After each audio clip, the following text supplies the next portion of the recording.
Shalom, Jemaat GBI Ebenezer yang dikasihi oleh Tuhan Yesus.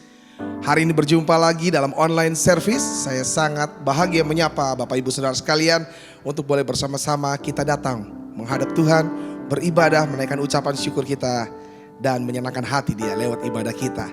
Satu ayat bagi saudara di Mazmur 62 ayat yang kedua, hanya dekat Allah saja aku tenang, daripadanya lah keselamatanku. Hanya Dia gunung batuku dan keselamatanku, aku tidak akan goyah untuk selama-lamanya. Mari siapkan hatimu, karena hari ini ibadah akan disertai dengan perjamuan kudus. Sebab itu saya mau menghimbau kepada saudara dan jemaat Tuhan agar boleh mempersiapkan segala sesuatu yang dibutuhkan untuk proses ibadah dan perjamuan kudus. Bapak Ibu boleh menyediakan roti untuk menggantikan roti perjamuan kudus. Apabila tidak memiliki roti, Bapak Ibu bisa menggunakan biskuit. Dan untuk anggur perjamuan kudus, Bapak Ibu bisa menggunakan sirup untuk menggantikan anggur perjamuan kudus. Mari kita nikmati kebaikan Tuhan, mari kita menikmati bersama-sama rahmat dan anugerahnya yang siap dicurahkan bagi Bapak Ibu Saudara sekalian. Mari kita bersatu di dalam doa. Bapa kami yang baik, Bapa yang kami sapa dalam nama Yesus Kristus Tuhan kami. Sungguh kami mengucap syukur untuk kebaikan-Mu dalam hidup kami. Kalau kami boleh ada sebagaimana kami ada, semua karena campur tangan Tuhan. Semua karena kebaikan Tuhan yang tak terbatas dalam hidup kami. Izinkan kami hari ini dimanapun kami berada, untuk kami boleh memuliakan nama Tuhan, untuk kami boleh meninggikan nama Tuhan lewat ibadah kami. Lewat online ibadah ini, kami percaya Roh-Mu yang hidup hadir di tengah-tengah kami. Di tengah-tengah online service ini kami percaya Roh-Mu yang dahsyat siap untuk memberkati setiap kami. Kami siapkan hati kami siapkan pikiran kami, karena kami tahu Engkau menyediakan yang terbaik bagi setiap kami. Yang sakit disembuhkan, yang lemah diberikan kekuatan, yang susah dihiburkan.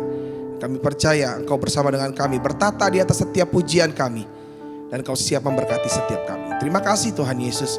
Kami undang Kau Roh Kudus, mari berkarya dari awal, pertengahan hingga akhir dari ibadah ini. Biar nama Tuhan yang dimuliakan, biar nama Tuhan yang ditinggikan. Di dalam satu nama kami berdoa, yaitu Yesus Kristus Allah kami. Haleluya. Amin. Puji nama Tuhan. Mari jemaat boleh bangkit berdiri bersama. Dimanapun engkau berada, boleh melihat kiri kananmu. Semangat, katakan, kita lebih dari para pemenang. Haleluya. Karena janjinya, keselamatan sudah menjadi bagian saudara dan saya. Kita telah ditebus oleh darahnya yang mahal. Mari bertepuk tangan, mari naikkan sukacita di hadapan Raja kita. Come on.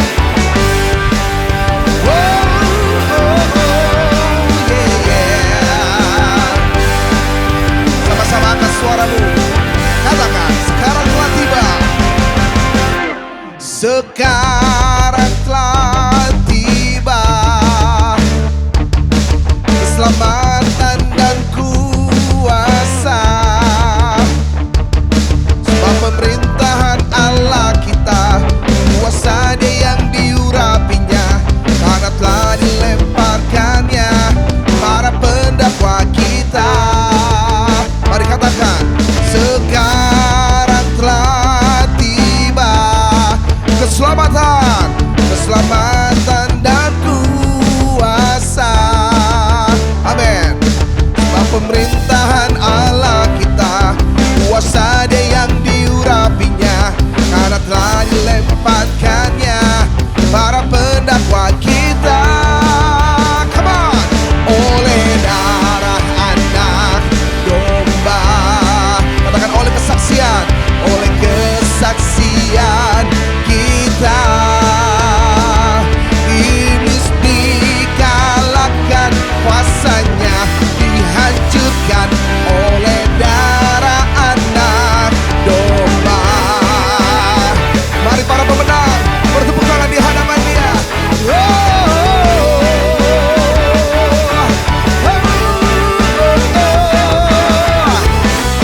Keselamatan dan kuasa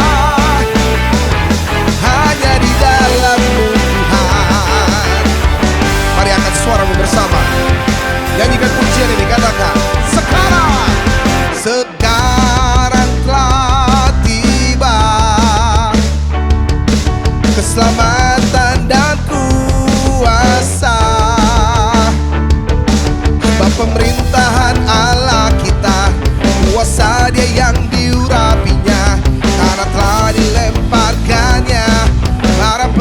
jiwa kita oleh darah anak domba. Angkat suaramu, katakan, oleh kesaksian kita iblis dikalahkan, kuasanya dihancurkan oleh darah anak domba. Katakan, oleh darah anak domba, oleh darah anak domba. Mari jemaat Tuhan katakan, oleh kesaksian kita iblis dikalahkan, kuasanya dihancurkan oleh darah anak domba. Oleh darah anak domba. Oleh darah anak domba.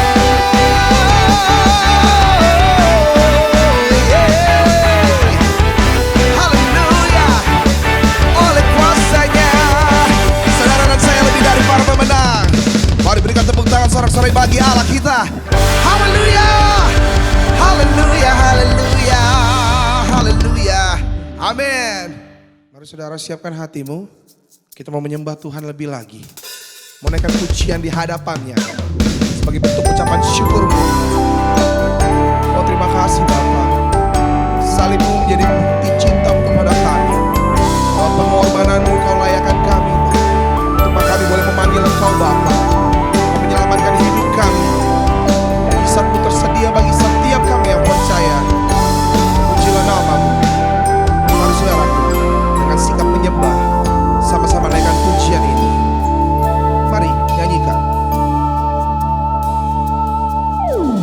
Hanya Kau Tuhan di hidupku,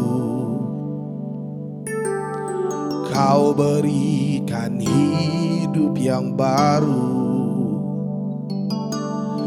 Darah-Mu menyucikan, pulihkan hatiku.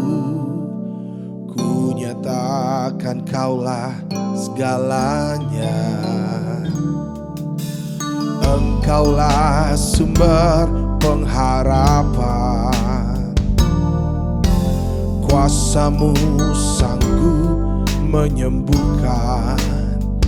Katakan, jiwaku, jiwaku pun berserah hanya kepadamu.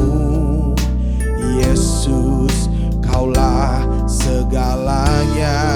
Angkat kedua tanganmu dan sama-sama katakan, karena salib-Mu ku hidup, karena salib-Mu ku menang. Engkau yang berkuasa, sanggup untuk melakukan mujizat-Mu di hidupku.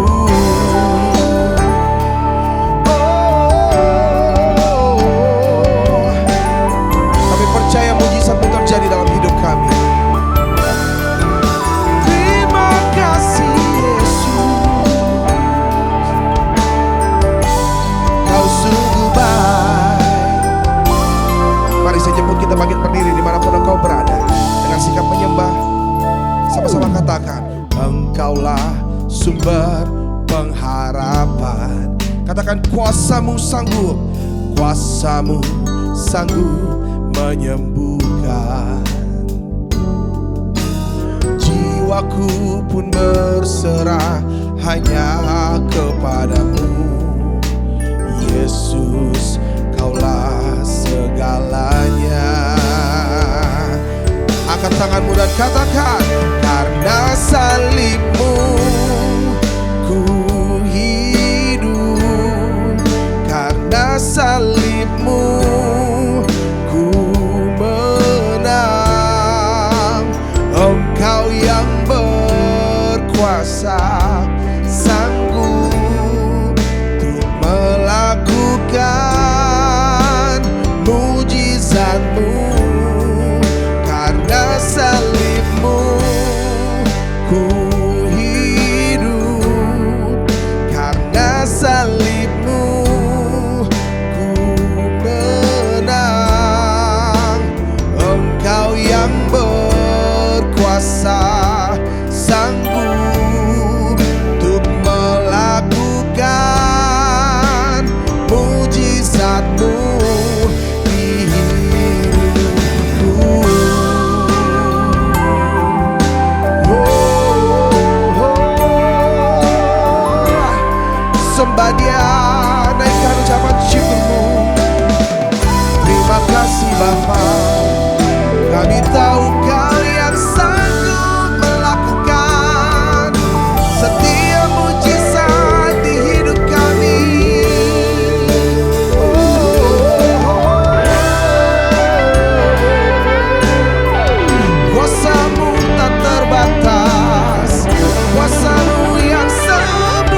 salibmu ku hidup. Mari nyanyikan pujian ini, katakan.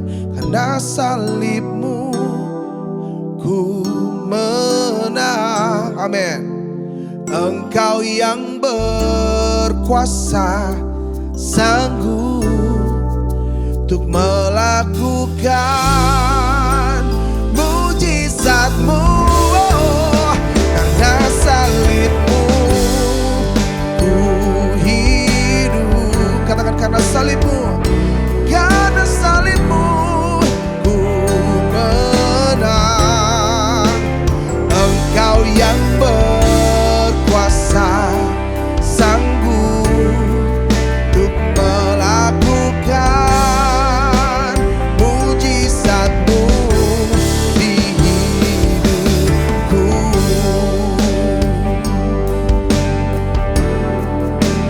Engkau yang berkuasa, sanggup untuk melakukan mujizatmu di hidupku. Oh, hanya kau, Engkau yang berkuasa, sanggup di hidupku. Engkau yang berkuasa, oh Engkau Allah yang mencukupkan, Allah yang menyediakan. Terima kasih Bapa. Engkau yang berkuasa di hidup kami. Tiada satu pun yang seperti Engkau. Sungguh ajaib dan heran, perkasa. Oh, setiap kejadian-Mu dalam hidup kami penuh dengan kemenangan demi kemenangan. Oleh kuasa darah-Mu Kau telah tebus dosaku. Kekudusan-Mu melingkupiku. Kasih-Mu mengalir memulihkan jiwaku. Sungguh besar anugerah-Mu, Kau selamatkan hidupku. Ku menjadi ciptaan yang baru oleh kuasa darah-Mu. Mari sama-sama katakan, oleh kuasa darah-Mu. Angkat tanganmu. Kau telah tebus dosaku. Kekudusan-Mu, kekudusan-Mu melingkupiku. Amin. Kasih-Mu, katakan, mengalir, mengalir memulihkan hidupku. Sungguh besar anugerah-Mu, Kau selamatkan hidupku. Ku menjadi ciptaan yang baru oleh kuasa darah-Mu. Ku menjadi ciptaan yang baru. Katakan, oleh kuasa darah-Mu. Ku menjadi ciptaan yang baru oleh kuasa darah-Mu.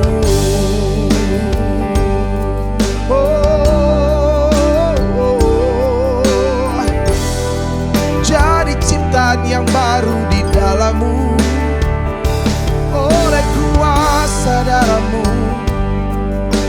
Kau tebus dosa kami, Kau jadikan kami ciptaan yang baru. Haleluya. Mari kita berdoa untuk firman Tuhan. Bapa, kami bersyukur karena Engkau Tuhan yang menyertai kami sampai kesudahan zaman. Engkau Tuhan yang berfirman dan memegang tangan kami, memberikan kami kemenangan. Engkau Tuhan yang kami panggil Immanuel, Allah yang menyertai kehidupan kami. Engkau Tuhan gembala kami yang baik, yang selalu menuntun kami ke air yang tenang dan rumput yang hijau.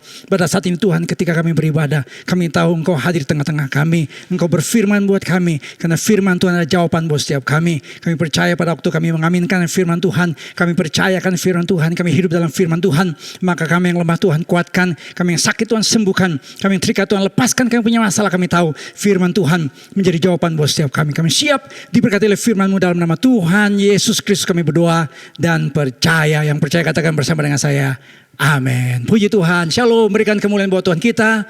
Puji Tuhan Bapak Ibu sekalian. Kita setelah beribadah di rumah kita masing-masing telah mungkin yang ke-8 kali kita akan menerima perjamuan kudus. Ya, ini perjamuan kudus yang ketiga. Jadi Bapak Ibu sekalian, nanti mempersiapkan roti dan anggur. Kalau tidak ada roti bisa crackers, bisa biskuit, sepotong saja.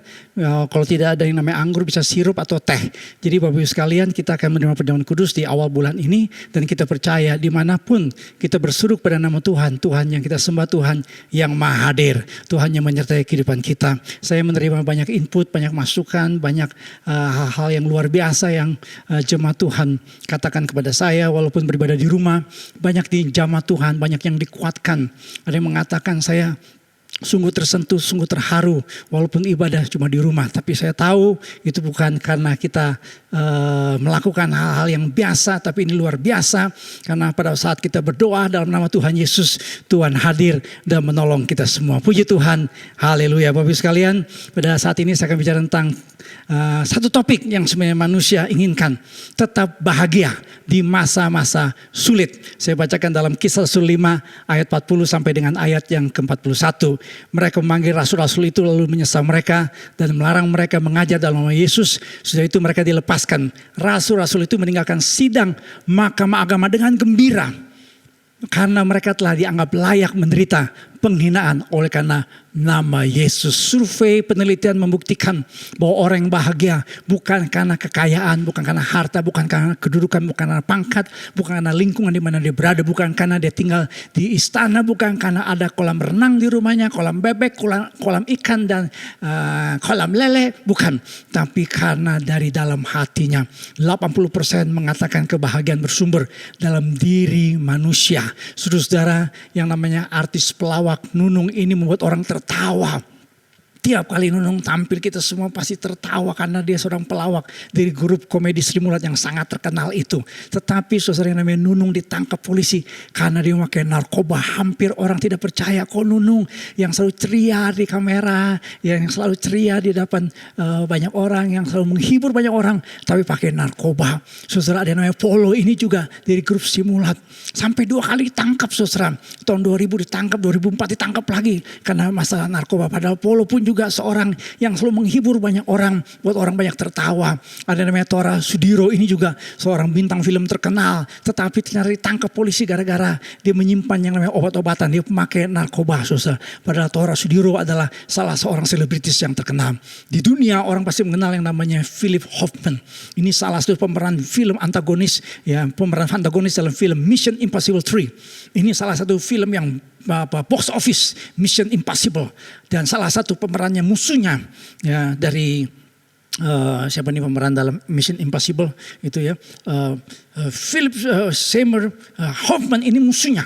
Saudara-saudara, tetapi Philip Seymour Hoffman ditemukan bunuh diri karena ternyata dia memakai yang namanya kokain, heroin dan segala macam obat-obatan secara overdosis. Padahal Philip Hoffman adalah salah seorang pemeran bintang film yang terkenal. Mengapa saudara para selebritis rentan sekali memakai narkoba? Karena katanya uangnya banyak. Karena pergaulan mereka dunia selebritis katanya dunia yang selalu diwarnai dengan narkoba. Karena tekanan pekerjaan. Mereka kadang-kadang kalau syuting itu dari pagi ketemu pagi. Mereka lelah, mereka depresi, kadang-kadang dikuasai dengan yang namanya kecemasan. Sehingga katanya untuk membuat mereka senang, membuat mereka jadi ada gairah, buat mereka semangat, mereka pakai narkoba. Di Indonesia saudara, ternyata Kepala BNN mengatakan pengguna narkoba tahun 2019 tembus 3,6 juta orang di Indonesia. Jadi kalau kita sekarang darurat virus corona, sebenarnya di Indonesia bertahun-tahun itu yang namanya darurat narkoba. Saya berani katakan orang yang jadi korban narkoba lebih banyak daripada orang yang jadi korban virus corona. Saudara pengguna narkoba sudah bisa lihat datanya tahun 2018 itu jutaan orang sudah memakai narkoba dari usia anak-anak sampai usia dewasa. Orang-orang ini dikenal sebagai pejabat pakai narkoba, orang-orang yang dikenal saudara sebagai tadi seperti bintang film pakai narkoba. Apa yang terjadi saudara? Karena orang pakai narkoba menurut Dr. Andre karena mereka mencari kebahagiaan, mereka mencari yang namanya ketenangan dalam hidup. Saudara, dalam situasi yang seperti ini kita memerlukan yang namanya kebahagiaan dalam hidup. Tetapi yang menarik begini saudara, yang namanya Don Colbert mengatakan dalam bukunya, mengapa hati yang gembira adalah obat yang manjur. Amsal 17 ayat 22. Ya, saya suka nyanyikan lagunya. Izinkan saya menyanyi lagunya. Ya, hati yang gembira adalah obat yang manjur, yang manjur. Anak-anak milenial nggak tahu nih lagu. Saudara, ini lagu sebenarnya menggambarkan ayat Amsal 17 ayat 22. Dulu saya pikir ini ayat bukan sebuah fakta, ya, bukan sesuatu yang nyata. Ini cuma kata-kata kiasan, kata-kata alegoris lah kira-kira begitu. Tapi ternyata ketika orang tertawa ada yang namanya unsur endorfin. Ini sebuah hormon yang buat orang tuh nyaman, senang. Jadi katanya endorfin ini berfungsi seperti morfin. Jadi tubuh manusia itu tidak membutuhkan yang namanya morfin. Kenapa? Karena Tuhan sudah kasih kita endorfin. Tapi endorfin itu bisa muncul kalau kita punya namanya perasaan gembira, perasaan bahagia. Banyak orang zaman sekarang dalam situasi sudah seperti ini hidupnya 4L. Saya suka katakan 4L. Apa itu 4L? Letoy, lesu, loyo, lunglai. Itulah sebabnya saudara, mari kita lihat firman Tuhan bagaimana kita dapat tetap bahagia di masa-masa sulit. Saudara, yang pertama Alkitab katakan kita harus punya keyakinan sebagai orang percaya. Dalam Kisah Rasul 51 mengatakan rasul-rasul itu meninggalkan sidang mahkamah agama dengan gembira. Kata Yunani yang dipakai adalah kara, sebuah sukacita yang tidak ditentukan oleh keadaan. Kenapa? Ini dia keyakinan sebagai orang-orang percaya. Karena mereka telah dianggap layak menderita penghinaan oleh karena nama Yesus. Tuhan Yesus pernah berkata, setiap orang yang mau mengikut aku, yang harus menyangkal dirinya, memikul salibnya, dan mengikut aku. Rasul Paulus pernah berkata dalam firman Tuhan Filipi 3:12 berkata, memang setiap orang yang mau hidup beribadah dalam Kristus Yesus akan menderita aniaya. Saya suka mengutip perkataan seorang hamba Tuhan M.R. Dihan. M.R. Dihan mengatakan, to come to Christ costs you nothing. To follow Christ costs you something. But to serve Christ, artinya melayani Kristus, memberikan hidup kita secara total kepada Tuhan. Melayani Kristus bukan sekedar dia menjadi seorang pendeta full time, bukan sekedar dia menyandang gelar pendeta, tapi setiap orang percaya harus melayani Kristus. Karena kenapa? Karena ketika kita ditebus oleh darah Kristus, nanti kita akan menerima perjamuan kudus yang menyatakan kita telah ditebus. Saya suka menjelaskan istilah ditebus itu artinya orang dibebaskan dari perbudakan dosa. Karena istilah ditebus, agorazo, itu sebuah istilah di mana zaman dulu ada namanya budak.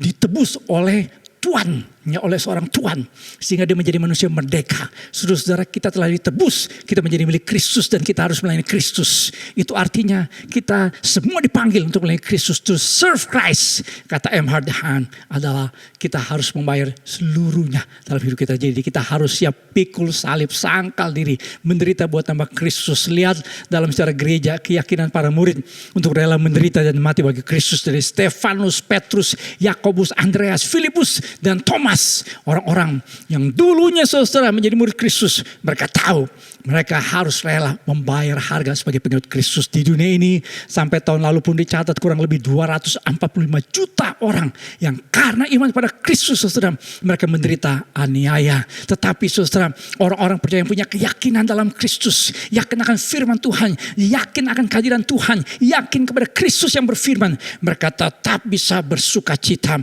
mereka tetap bisa bergembira, mereka tetap bisa bahagia di tengah-tengah penderitaan, di tengah-tengah situasi yang yang sulit. Saya membaca kesaksian gereja yang teraniaya di China. Ada orang-orang Kristen yang ditangkap karena iman mereka pada Kristus. Sudah pernah dengar kesaksian?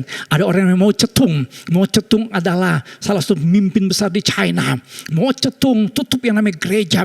Mau cetung, membuat yang namanya agama termasuk kekristenan mengalami aniaya yang luar biasa. Orang-orang Kristen ditangkap, dimasukkan dalam penjara. Tetapi orang-orang percaya yang saya baca kesaksiannya saudara dari sebuah buku, mereka bisa tetap tersenyum, mereka bisa tetap bahagia. Pak Syafuddin Ibrahim yang pernah saya saksikan dari mimbar gereja berkali-kali, kita pernah undang di Ebenezer, pernah bersaksi, saya pernah bercakap-cakap secara langsung dengan Pak Syafuddin Ibrahim, divonis 4 tahun karena dia saudara iman kepada Kristusnya, masuk dalam penjara 4 tahun. Tetapi saudara, ketika saya tanya bagaimana perasaannya dalam penjara, dia berkata saya bahagia, saya gak ada masalah. Dia berkata saya masuk penjara lagi pun tidak apa-apa demi nama Kristus. Saudara, jadi keyakinan kita sebagai orang percaya kepada Kristus itu membuat kita tetap bahagia di situasi yang sulit sekalipun. Tuhan Yesus berkata di dalam Matius 5 ayat yang ke-10, berbahagialah orang yang dianiaya oleh sebab kebenaran, karena mereka lah yang empunya kerajaan sorga. Terjemahan bahasa Indonesia sehari-hari diterjemahkan, berbahagialah orang yang menderita penganiayaan karena melakukan kehendak Allah. Mereka adalah anggota umat Allah. Saudara, menurut sebuah penelitian yang diadakan secara luas, menunjukkan, ini penelitian saudara dilakukan oleh sebuah badan riset yang dikenal punya reputasi yang luar biasa. Disimpulkan bahwa orang-orang yang beriman, orang-orang yang beragama digambarkan lebih bahagia daripada orang-orang yang tidak beragama, daripada orang-orang ateis, orang-orang agnostis, orang-orang yang skeptis. Seorang ahli dalam bidang psikologi namanya Profesor Martin Seligman. Martin Seligman yang buku-bukunya menjadi buku bestseller, menemukan bahwa orang yang religius, orang yang beragama lebih bahagia dan lebih puas terhadap kehidupan daripada orang-orang yang tidak religius. Hal ini dikarenakan agama memberikan, ini penelitian psikologis, memberikan harapan akan masa depan dan memberikan makna dalam hidup bagi manusia. Saudara-saudara, jadi yang namanya orang yang beriman itu lebih bahagia. Saudara-saudara, Rasul Paulus bersaksi kenapa orang yang beriman kepada Kristus di tengah-tengah penderitaan dia tetap bahagia. Karena bagiku hidup adalah Kristus dan mati adalah keuntungan. If I live, I will be for Christ, and if I die, I will gain even more. Kalau saya mati, saya akan mendapatkan yang namanya keuntungan, gain more. Kenapa manusia tidak bahagia? Dalam penelitian saudara ditemukan ada 5 sebab manusia tidak bahagia. Karena perasaan bersalah. Dalam khotbah sebelumnya saya menggambarkan saudara, kenapa orang tidak bahagia? Karena hatinya dikuasai dosa. Di hadapan Tuhan didapati sebagai manusia bersalah. Yang namanya feeling guilty buat manusia, kehilangan yang namanya kegembiraan, sukacita. Itu khotbah saya tadi yang pertama. Saudara-saudara, banyak orang tidak bahagia karena pengen diakui oleh orang lain. Artis-artis pakai narkoba, artis-artis mau punya gaya hidup tertentu supaya diakui sebagai seorang artis papan atas. Banyak orang hidupnya dikuasai perasaan takut, perasaan cemas. Seperti sekarang ini banyak orang mulai cemas, dan takut, khawatir. Gimana nih dengan pekerjaan kita, gimana dengan bisnis kita, gimana dengan toko kita, bagaimana dengan pekerjaan kita dengan situasi yang seperti ini. Perasaan takut, perasaan cemas itu membuat orang kehilangan yang namanya kegembiraan. Materialisme, kekayaan, materi. Ada orang yang hidupnya dia berpikir dengan materi, kekayaan buat dia bahagia. Perasaan marah, yaitu ada orang-orang yang hidupnya selalu dikuasai dengan perasaan kebencian, sakit hati. Dia sering buang muka sehingga orang sering memungut mukanya di jalanan. Saudara tahu ada sebuah jurnal psikologi namanya Psychological Science memberikan jawaban terhadap pertanyaan umum.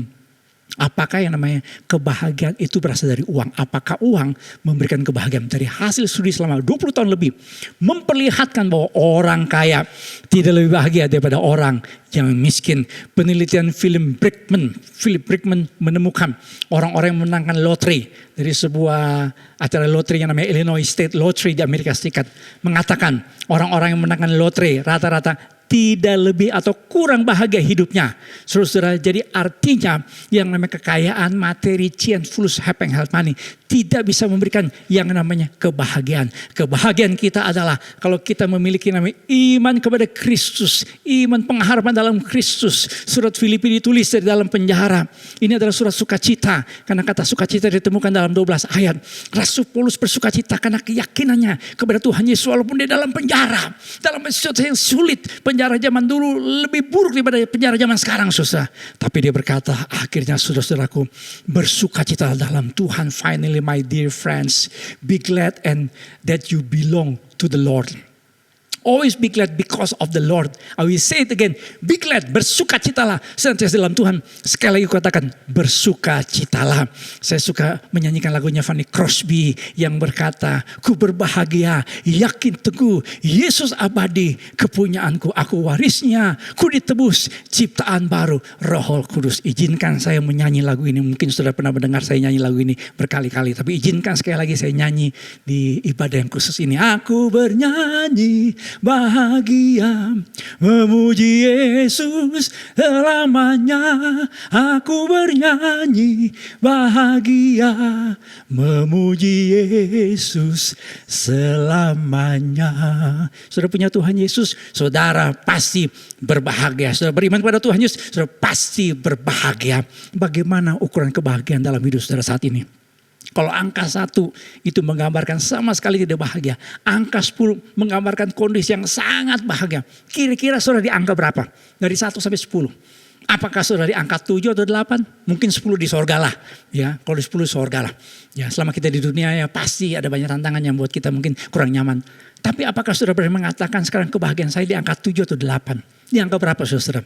Atau jangan-jangan saudara di angka 3. Kalau di angka 3, saudara harus sungguh-sungguh punya iman kepada Kristus. Karena iman kepada Kristus membuat kita mengalami yang namanya kebahagiaan. Di tengah-tengah penderitaan, di tengah-tengah situasi yang sulit. Yang percaya, berikan kemuliaan buat Tuhan kita. Haleluya, puji Tuhan. Yang kedua saudara, persekutuan sesama orang percaya. Kisah Rasul 2 ayat 40 mengatakan begini. Dengan bertekun dan dengan sehati mereka berkumpul tiap-tiap hari dalam bait Allah. Mereka memecahkan roti di rumah masing-masing cara bergilir. Dan mereka makan bersama-sama dengan gembira. Dan dengan tulus hati sambil memuji Allah. Saudara-saudara, penelitian di Harvard University mengungkapkan bahwa kebahagiaan itu seringkali karena relasi kemanusiaan yang hangat, akrab, intens, dan bermakna. Makanya dengan namanya physical distancing ini membuat manusia kehilangan yang namanya kebahagiaan. Karena kita makhluk sosial, kita mengatakan tidak baik manusia seorang diri saja. Saudara-saudara, ternyata yang namanya kebahagiaan seringkali karena kita punya hubungan yang khusus. Ya, sudah pernah saya berikan hasil survei, orang yang menikah tuh umurnya lebih panjang. Ya, buat para jomblo, ya para jomblo, ya, anggota persekutuan jomblo-jomblo sedunia, dengar baik-baik ya. Kalau Tuhan kendaki kita menikah, cepat-cepat menikah, ya nggak cepat-cepat menikah, cuman jangan dipesain, sekarang nggak bisa dipesain ya, gitu. Saudara-saudara, kenapa? Karena orang menikah ternyata lebih bahagia, orang menikah lebih bahagia, itu hasil survei. Kenapa saudara? Karena di Denmark pernah disurvei, ini Denmark salah satu negara yang katanya paling bahagia penduduknya. Ternyata ditemukan mereka bahagia, orang-orang Denmark bukan sekedar karena mereka punya yang namanya ekonomi yang baik. Ternyata masyarakatnya mempunyai kualitas kehidupan sosial yang sangat hangat, masyarakat yang memiliki tingkat trust atau rasa percaya yang sangat tinggi. Bahkan katanya masyarakatnya sangat memperhatikan kehidupan keluarga. Jadi katanya saya baca di Denmark itu kalau istri melahirkan, suami itu dikasih izin cuti sekitar 3-4 bulan untuk menemani istri yang baru melahirkan. Luar biasa. Ya Kak, waduh sayang. Saudara, kita di Indonesia nggak dilakukan seperti itu. Sekali lagi saya mau kutip dari Profesor Martin Seligman. Martin Seligman ini seorang profesor dalam bidang psikologi. Dia menemukan bahwa orang yang sangat bahagia menjalani kehidupan sosial yang kaya dan memuaskan. Jadi bukan kaya dari segi materi, tapi kaya dari kehidupan sosial. Paling sedikit menghabiskan waktu sendirian dan mayoritas dari mereka bersosialisasi. Jadi orang yang bahagia adalah orang yang selalu bersahabat dengan orang lain. Orang yang punya komunitas yang baik. Orang yang hangat hubungan dengan orang lain. Hormon yang disebut dengan hormon feniletamin. Ya, hormon feniletamin ini adalah sebuah hormon yang katanya buat orang jadi bahagia. Nah, hormon ini akan bekerja kalau kita saudara, kalau kita punya hubungan yang hangat dengan seorang. Hormon ini katanya dikeluarkan kalau orang makan coklat. Ya, jadi buat saudara yang saat ini lagi mengalami physical distancing, makan coklat banyak-banyak. Nanti saudara akan tambah berat badan saudara. Saudara, persekutuan orang percaya kalau kita baca dalam Kisah Rasul 2 ayat 41 sampai 47, saudara menemukan bahwa orang percaya punya persekutuan yang vertikal dan horizontal. Seperti salib yang seringkali kita gambarkan dalam kehidupan kita. Salib itu hubungan kita yang vertikal itu dengan Tuhan. Hubungan yang horizontal itu hubungan dengan sesama kita. Saudara baca dalam Alkitab, ternyata mereka orang-orang percaya ketika beribadah kepada Tuhan, mereka di bait Allah. Dan kalau mereka beribadah sesama mereka, punya persekutuan tuh di rumah-rumah. Makanya sudah menemukan dalam Kisah Rasul 8 ayat yang ketiga. Yang namanya Saulus waktu itu belum menjadi seorang rasul Tuhan Yesus. Ketika dia menangkap orang-orang percaya, ketika dia menyeret orang-orang percaya, Alkitab katakan dia pergi dari rumah ke rumah. Menyeret keluar orang-orang percaya. Lalu masukkan mereka ke dalam penjara. Makanya sudah menemukan gereja yang bertumbuh di China itu gereja rumah di China. Saudara-saudara, gereja rumah di China. Tadi saya memberikan sedikit gambaran. Orang-orang percaya mengalami aniaya yang luar biasa di China. Tapi ketika mereka beribadah saudara di rumah-rumah, mereka mengalami sukacita yang luar biasa. Ini salah satu kesaksian, ada namanya seorang yang menjadi pemimpin gereja rumah, pasangan muda saudara berusia 34 tahun. Ya, gereja rumahnya ditutup tapi mereka tetap saudara punya namanya persekutuan. Saya akan perlihatkan kepada saudara sedikit saja. Saya akan memperlihatkan saudara video gereja rumah di China. Ini luar biasa. Ya, silakan saudara akan lihat sebentar saja. In this church, the people wake up at 4:30 to come together for 2 hours to pray and worship. They do this every day. This church meets in the only place they're safe, a cave. In Shanghai alone, there are over 3,000 house churches, just like this one. One thing Dennis pointed out to me was that most of the underground churches in China are actually led by young people. These kids have all come out of the communist system, and they want nothing to do with it. They only want to spread the love of Jesus to everybody they meet. Nah, bagaimana saudara? Setelah saudara melihat gereja rumah di China, mereka mengalami sukacita.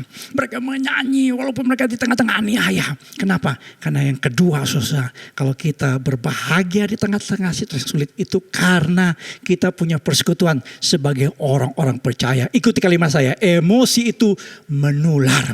Ikuti, 1, 2, 3. Emosi itu menular. Saudara, jadi namanya emosi kita, entah kita senyum atau cemberut, itu menular. Jadi kalau kita senyum kepada seseorang, kita nggak kenal seseorang, kita senyum aja. Ya, orang itu akan cenderung pada senyum kita. Sebaliknya kalau seseorang ya dimarahin oleh seseorang, nanti emosi kemarahan itu dia tularkan buat orang lain. Ya, coba saudara lihat gambar ini. Ya, akhirnya sampai binatangnya pun saudara ya kena damprat kemarahan. Kenapa? Karena emosi itu menular saudara. Filipi 2 ayat 29 menggambarkan begini. Ada seorang yang namanya Epaphroditus. Epaphroditus adalah seorang hamba Tuhan yang mendampingi pelayanan Rasul Paulus. Saudara baca dalam Filipi 2 ayat yang ke-29. Begini saudara dikatakan, jadi sambutlah dia dalam Tuhan dengan segala sukacita dan hormatilah orang-orang seperti dia. Sebab oleh karena pekerjaan Kristus ia nyaris mati dan ia mempertaruhkan jiwanya untuk memenuhi apa yang masih kurang dalam pelayananmu kepadaku. Saudara-saudara, saya garis bawahi ungkapan sambutlah dia dalam Tuhan dengan segala sukacita. Epaphroditus karena Injil Yesus Kristus dia melayani Tuhan dan dia menderita sakit penyakit. Tetapi saudara, selain saya percaya pasti didoain, Epaphroditus dikatakan harus disambut dalam Tuhan ya dengan penuh sukacita, dengan segala sukacita. Itulah sebabnya saudara, sebagai orang percaya panggilan kita ada 5. Yang pertama kita harus bertobat kepada Tuhan. Bertobat, tinggalkan yang namanya dosa. Yang kedua panggilannya kita harus menyembah Tuhan. Penyembahan. Walaupun kita sekarang ada di rumah, kita tetap menyembah Tuhan. Yang ketiga kita harus punya persekutuan dengan sesama. Setelah itu baru kita bertumbuh dan kita melayani Tuhan. Jadi artinya saudara, di dalam kehidupan kita harus punya persekutuan. Saya tahu pada saat ini saudara banyak orang yang kangen ya dengan pelayanan service online ini. Ada banyak jemaat yang bilang, Pak kangen Pak, pengen kumpul-kumpul lagi. Saya bilang berdoa. Saya percaya virus corona pasti berlalu. Nanti kita kumpul. Kalau kita ibadah hari Minggu mungkin 3 kali. Kita bikin ibadah 8 kali hari Minggu. Ya enggak. Kita ibadah bukan hari Minggu. Kita ibadah Senin, Selasa, Rabu, Kamis, Jumat, kita setiap hari. Ya enggak, karena kita selama mungkin sudah berapa lama kita di ibadah di rumah masing-masing. Jadi artinya apa saudara? Hubungan kita dengan sesama buat kita mengalami yang namanya sukacita. Bagaimana hubungan kita dengan orang-orang terdekat kita saat ini? Dalam situasi yang sulit, siapakah orang yang terdekat dengan kita? Apakah kita punya sukacita dengan orang-orang ini? Suami istri yang sekarang dalam isolasi di rumah, yang harus stay at home. Ayo, bangunnya namanya sukacita. Saya tahu pasti suami istri itu ada masalah. Pernikahan itu bukan karena cocok. Saya katakan itu dicocok-cocokin sampai cocok. Jadilah kita saudara pembawa sukacita dari Tuhan. Kalau suami lagi bete, istri ya enggak, goreng tempe ya enggak, kasih tempe buat suami, pasti ada senyumnya. Ya enggak, kalau belum ada senyumnya, kasih tahu. Kalau belum ada tahu, ya kasih tiket pesawat pergi untuk selama-lamanya. Enggak saudara ya. Jadi bagaimana hubungan kita dengan orang terdekat kita. Saya percaya kalau Kristus ada di hati kita, maka sukacita yang dari Tuhan akan menular terhadap orang-orang di sekeliling kita. Puji Tuhan, berikan kemuliaan buat Tuhan kita. Haleluya. Yang ketiga saudara, kita harus punya doa dan pujian sebagai orang percaya. Kisah 16 ayat yang ke-25 berkata begini, tetapi kira-kira tengah malam Paulus dan Silas berdoa dan menyanyikan puji-pujian kepada Allah, dan orang-orang hukuman lain mendengarkan mereka. Kalau saudara baca dalam Kisah 16 ayat yang ke-10, mereka ada panggilan pelayan di Makedonia. Nah, saya perlihatkan pada saudara ini peta. Jadi sebenarnya mereka mau ke Misia Bitinia Asia. Tetapi dikatakan oleh Roh Yesus, Roh Kristus mencegah mereka untuk beritakan Injil di Misia Bitinia. Rupanya Tuhan punya maksud supaya Paulus dan Silas menyeberang. Sudah lihat itu petanya, ya, lihat tanda panahnya, menyeberang ke wilayah Makedonia, itu Eropa. Itu pertama kali Injil masuk di Eropa, dan kota pertama adalah di Filipi. Pelayanan di Filipi ada dua hal yang terjadi. Pertama, pertobatan Lydia. Jadi ternyata Lydia bertobat. Ini adalah penjual kain dari mana? Lydia ini penjual kain dari Tanah Abang, bukan? Ya, dari Tiatira. Kisah 16 ayat 14 saudara. Tapi ada yang namanya peperangan rohani. Karena seorang dukun perempuan, saudara bisa baca dalam Kisah 19 ayat 16 sampai 18. Seorang dukun perempuan yang mengikuti Paulus dan Silas. Singkat cerita saudara, dukun perempuan ini ditengking oleh Paulus. Dan apa yang terjadi saudara? Akibat pelepasan dukun perempuan ini, orang-orang di kota itu yang memegang saham. Karena rupanya orang-orang kaya di kota itu punya saham sama dukun perempuan ini. Karena dari dukun perempuan ini, orang-orang ini investornya dapat duit. Mereka marah saudara karena roh jahat dalam diri perempuan ini ditengking oleh Paulus. Dan mereka, Paulus dan Silas, dimasukkan dalam penjara. Mereka didera berkali-kali. Mereka dicambuk berkali-kali. Mereka dipintangkan masuk dalam penjara di bagian yang tidak enak. Tetapi lihat responnya Paulus dan Silas. Alkitab mengatakan, tetapi kira-kira tengah malam Paulus dan Silas berdoa dan menyanyikan puji-pujian kepada Allah. Dan orang-orang hukuman lain mendengarkan mereka. Tadi saya mengatakan hasil penelitian, sukacita kita 80% ditentukan dari dalam diri kita. Faktor internal. Dan betul, sukacita bahasa Yunani adalah kara. Itu sebuah sukacita yang tidak ditentukan oleh keadaan dari luar. Jadi artinya apa? Sukacita mengalir dari dalam. Saudara-saudara, kalau orang percaya menghadapi situasi yang sulit dan mengharapkan situasi berubah, orang bertanya, apa sampai kapan ini virus corona? Saudara-saudara, kalau kita punya sukacita yang dari Tuhan, yang dari dalam, kondisi apapun kita bisa bergembira. Respon Paulus dan Silas adalah mereka berdoa memuji Tuhan. Robin Williams dianggap sebagai seorang bintang film yang paling lucu. Saya kaget berapa tahun yang lalu ditemukan dia bunuh diri saudara. Memang dia punya masalah kejiwaan. Tetapi saudara, walaupun dia bisa menghibur orang banyak, tapi dia saudara matinya tragis. Saya menyinggung saudara tadi dalam ibadah sebelumnya ada orang yang namanya Tesi. Ini pelawak simulat yang terkenal. Dia membuat orang tertawa, dia membuat orang bahagia. Tetapi saudara ternyata dia pakai narkoba. Hidupnya saudara ternyata di dalam penderitaan, dalam kesulitan. Saudara sebagai orang percaya, bagaimana kita bisa memiliki yang namanya kegembiraan di tengah-tengah situasi yang sulit. Pemazmur berkata begini, mengapa engkau tertekan hai jiwaku, dan mengapa engkau gelisah dalam diriku. Berharaplah kepada Allah, aku bersyukur lagi kepadanya, penolongku dan Allahku. Saudara-saudara, kalau kita dalam situasi yang sulit seperti ini, responnya adalah negatif, responnya kita murung, responnya kita putus asa, responnya kita cemas. Saudara, tidak ada yang namanya kebahagiaan. Tetapi kalau kita berdoa, kita naikkan puji-pujian kepada Allah. Itulah sebabnya kami mempersiapkan ibadah online ini. Walaupun kita saudara tidak bisa beribadah di gereja, tapi kami berdoa saudara supaya ibadah online ini tetap bisa memberkati saudara, saudara tetap bisa memuji Tuhan. Kita berdoa bersama-sama saudara. Kenapa? Karena berbahagialah orang yang percaya kepada Tuhan. Amsal 16:20 berkata, siapa memperhatikan firman akan mendapat kebaikan, dan berbahagialah orang yang percaya kepada Tuhan. Trust in the Lord and you will be happy. Saudara-saudara, Yeremia 17 ayat 7. Yeremia 17 ayat yang kelima, saudara, mengatakan jelas. Orang yang percaya kepada Tuhan, yang mengandalkan Tuhan, dia disebut diberkati, berbahagia. Dan ketika kita, saudara, menghadapi situasi yang sulit, kita berdoa, kita naikkan pujian. Saya percaya mujizat terjadi. Karena dalam Kisah Rasul 16 ayat 26, saudara, walaupun mereka dibelenggu oleh belenggu penjara, tetapi dikatakan Alkitab, sendi sini penjara itu goyah dan terbukalah semua pintu, terlepaslah belenggu mereka semua. Ketika kita dalam kesulitan, ketika kita dalam masalah yang membelenggu kita, tapi kalau kita berdoa, memuji Tuhan, terlepaslah semua yang namanya beban di dalam kehidupan kita, terlepaslah persoalan hidup kita, karena kita tahu, saudara, ada pujian yang membuat kita, saudara, mengalami kehadiran Tuhan, karena Allah bertakhta di atas pujian umatnya. Saudara, sebelum saya mengakhiri khotbah saya, saudara boleh menyaksikan sedikit kesaksian dari pendeta Roni Daud Simeon. Ini seorang worshiper, seorang worship leader yang Tuhan pakai, seorang pengkhotbah hamba Tuhan yang Tuhan pakai. Tetapi saudara, dia melewati sebuah pergumulan yang luar biasa. Saudara bisa melihat dia memberikan respon dengan cara apa.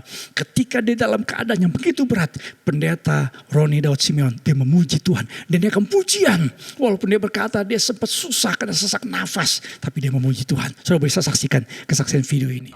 Terpapar COVID-19, yaitu Sabtu 21 Maret 2020.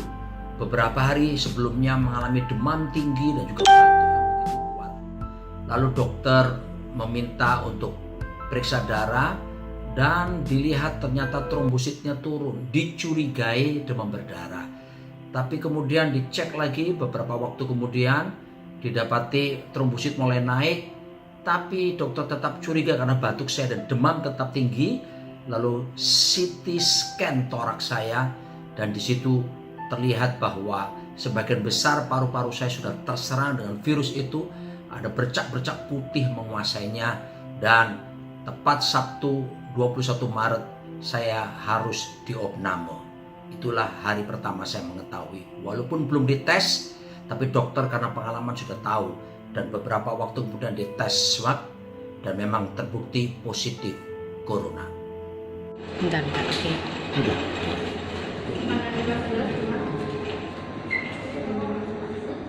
Lalu kemudian saya menguatkan diri dengan cara bagaimana? Saya nggak bisa bicara maupun nyanyi karena begitu ngomong sedikit nyanyi sedikit batuk keras keluar.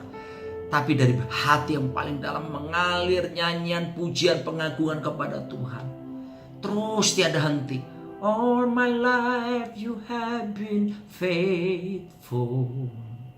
All my life you have been so good. Saya terus memuji Tuhan. Dan itu menghubungkan saya, membawa saya semakin lebih dekat, intim kepada Tuhan. Dan disitulah saya dikuatkan. Sekalipun saya tidak bisa tidur, bahkan diberi obat tidur oleh dokter pun. Sulit sekali tidur karena demam dan sebagainya. Tapi pujian pengagungan itu terus mengalir dan itu memberi kekuatan kepada saya. Haleluya. Saya percaya hal yang sama bisa terjadi dalam hidup saudara dan saya. Kalau kita memuji Tuhan dengan segenap hati, berdoa dengan sungguh-sungguh, percaya kepada Tuhan, maka Dia pasti akan bertindak dalam kehidupan kita. Saya simpulkan khotbah saya, saudara, pada saat ini. Bagaimana kita dapat tetap bahagia di masa-masa yang sulit. 3 hal. Yang pertama, keyakinan kita sebagai orang percaya. Orang yang percaya kepada Tuhan di tengah situasi yang sulit, pasti ada yang namanya sukacita dan kebahagiaan. Yang kedua, persekutuan kita dengan sesama. Jangan lupa Bapak Ibu sekalian, jadikan rumah kita adalah sebuah sorga kecil di dunia.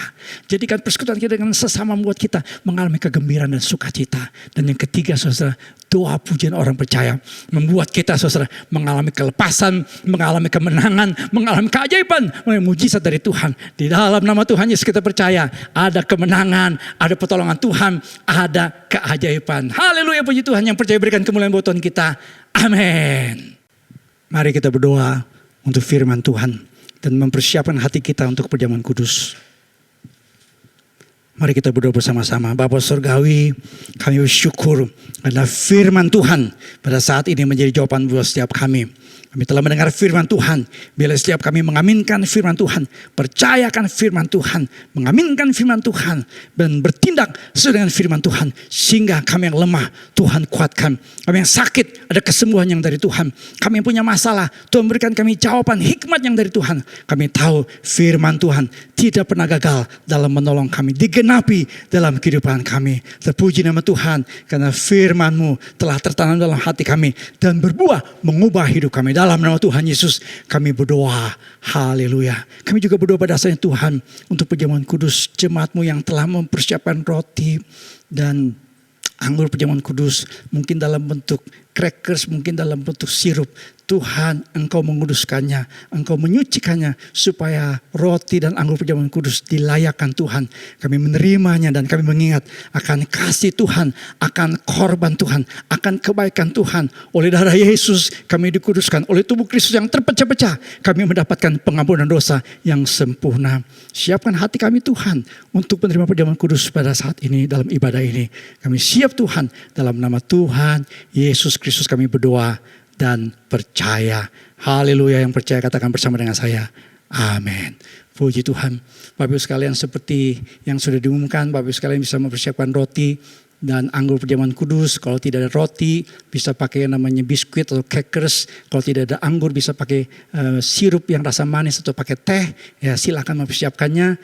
Dan sebelum kita menerima perjamuan kudus, kita akan menaikkan pujian yang dari Tuhan. Haleluya, puji Tuhan. Mari jemaat Tuhan sama-sama naikkan pujian ini.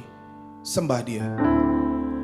Karya terbesar dalam hidupku, pengorbananmu yang selamatkanku.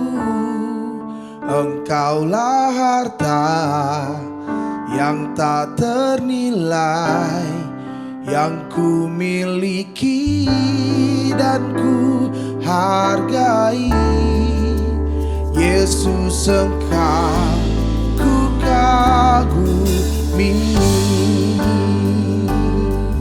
Sama-sama katakan, karya terbesar dalam hidupku, pengorbananmu yang selamatkanku.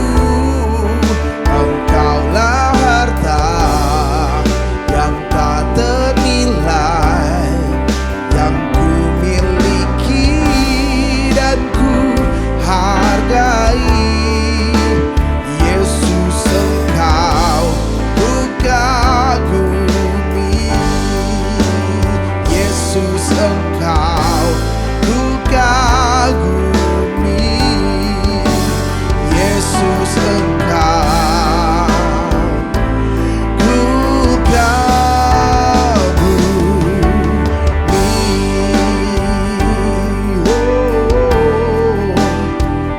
ucapan syukurmu, nyatakan kekagumanmu atasnya.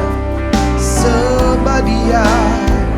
Oh, karya terbesar dalam hidup kami, pengorbananmu selamatkan hidup kami.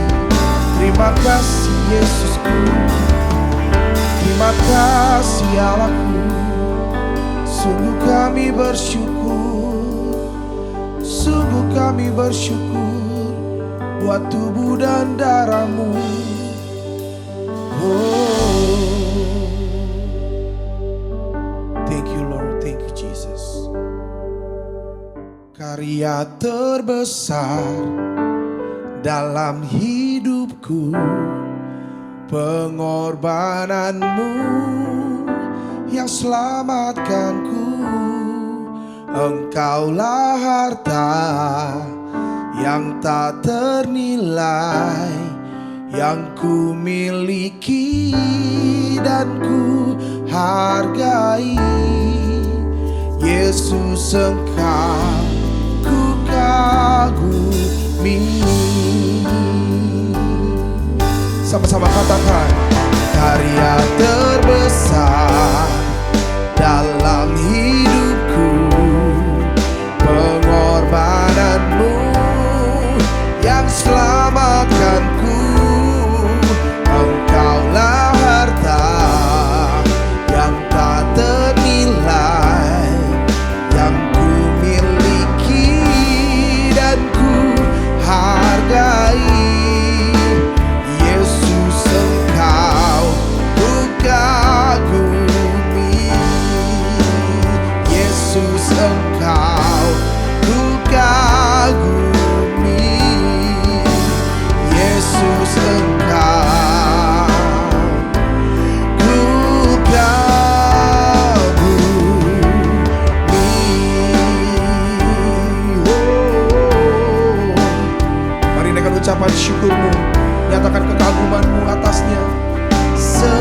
Dia.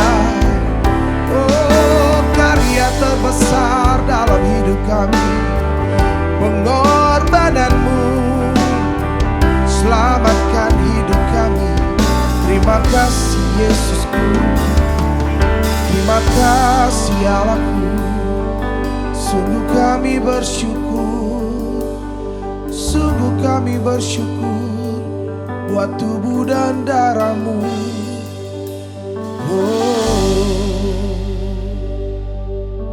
Thank you Lord, thank you Jesus. Puji Tuhan, Bapak Ibu sekalian.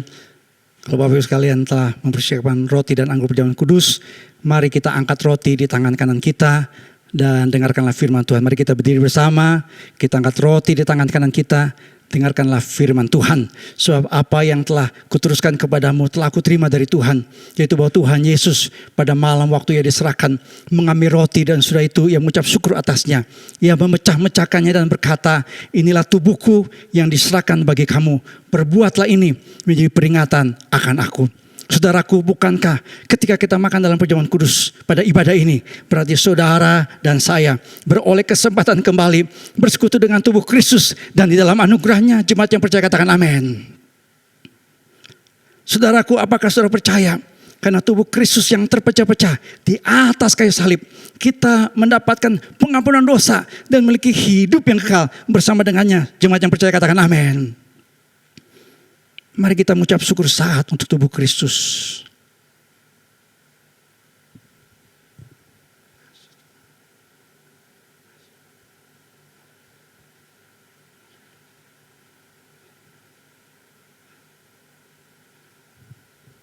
Mari kita makan bersama-sama dengan iman dalam nama Tuhan Yesus Kristus.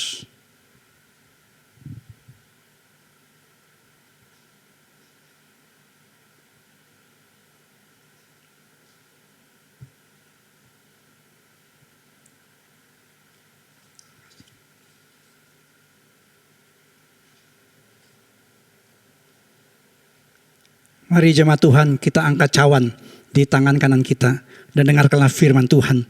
Demikian juga ia mengambil cawan, sudah makan lalu berkata, cawan ini adalah perjanjian baru yang dimeteraikan oleh darahku. Perbuatlah ini setiap kali kamu minumnya menjadi peringatan akan aku. Saudaraku, bukankah ketika kita minumnya dalam perjamuan kudus pada ibadah ini, berarti saudara dan saya beroleh kesempatan kembali bersekutu dengan darah Kristus, dan di dalam anugerahnya jemaat yang percaya katakan amin. Saudaraku, apakah saudara percaya karena darah Kristus yang tercurah di atas kayu salib, seluruh dosa kita telah disucikan oleh darahnya yang kudus, sehingga kita menjadi ahli waris dari kerajaan sorga? Jemaat yang percaya katakan amin. Mari kita mengucap syukur sesaat untuk darah Kristus.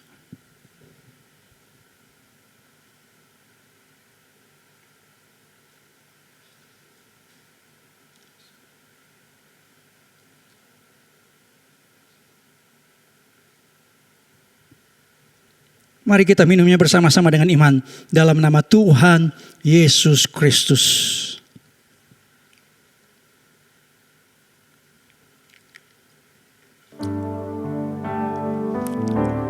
Haleluya, haleluya, haleluya. Angkat tangan saudara semua. Mengucap syukur, katakan terima kasih Tuhan.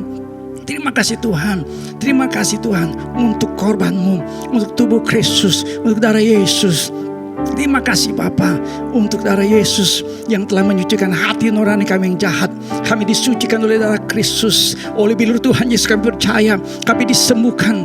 Oleh karena anugerah yang besar, kami yang seharusnya binasa, kami yang seharusnya hilang, kami yang seharusnya tanpa pengharapan, tetapi oleh karena korban Tuhan Yesus di kayu salib, kami ditebus oleh darah Yesus, kami diselamatkan, kami dibenarkan, kami disucikan, bahkan kami punya pengharapan hidup yang kekal bersama dengan Tuhan. Dan kami percaya ketika Tuhan datang dalam awan kemuliaan, kami semua terangkat bersama-sama dengan Tuhan selama-lamanya. Kami semua memiliki hidup yang kekal bersama dengan Tuhan, karena kami percaya oleh karena korban Kristus kami diselamatkan.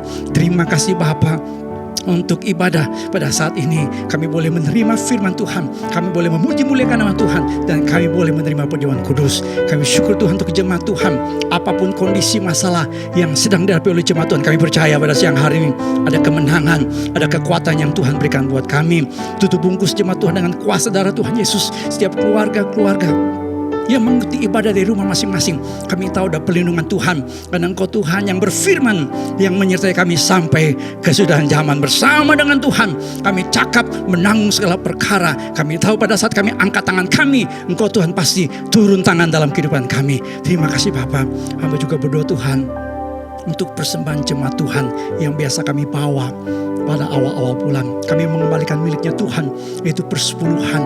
Tuhan, Engkau kuduskan persembahan persepuluhan jemaat Tuhan, persembahan yang lain dari jemaat Tuhan. Engkau menguduskannya. Kami memberi, kami mengasihi Tuhan, kami memberi karena kami tahu Tuhan telah memberi yang terbaik dalam kehidupan kami. Tuhan telah memberikan sesuatu yang luar biasa. Kami tidak bisa membalas kasih Tuhan. Kami hanya mau mempersembahkan hidup kami kepada Tuhan sebagai persembahan yang hidup, kudus, berkenan kepada Tuhan. Tuhan memberkati jemaat Tuhan yang telah memberi dengan sukacita, karena kami tahu Tuhan adalah Tuhan yang Yehova Jireh, Tuhan yang mencukupi segala kebutuhan kami.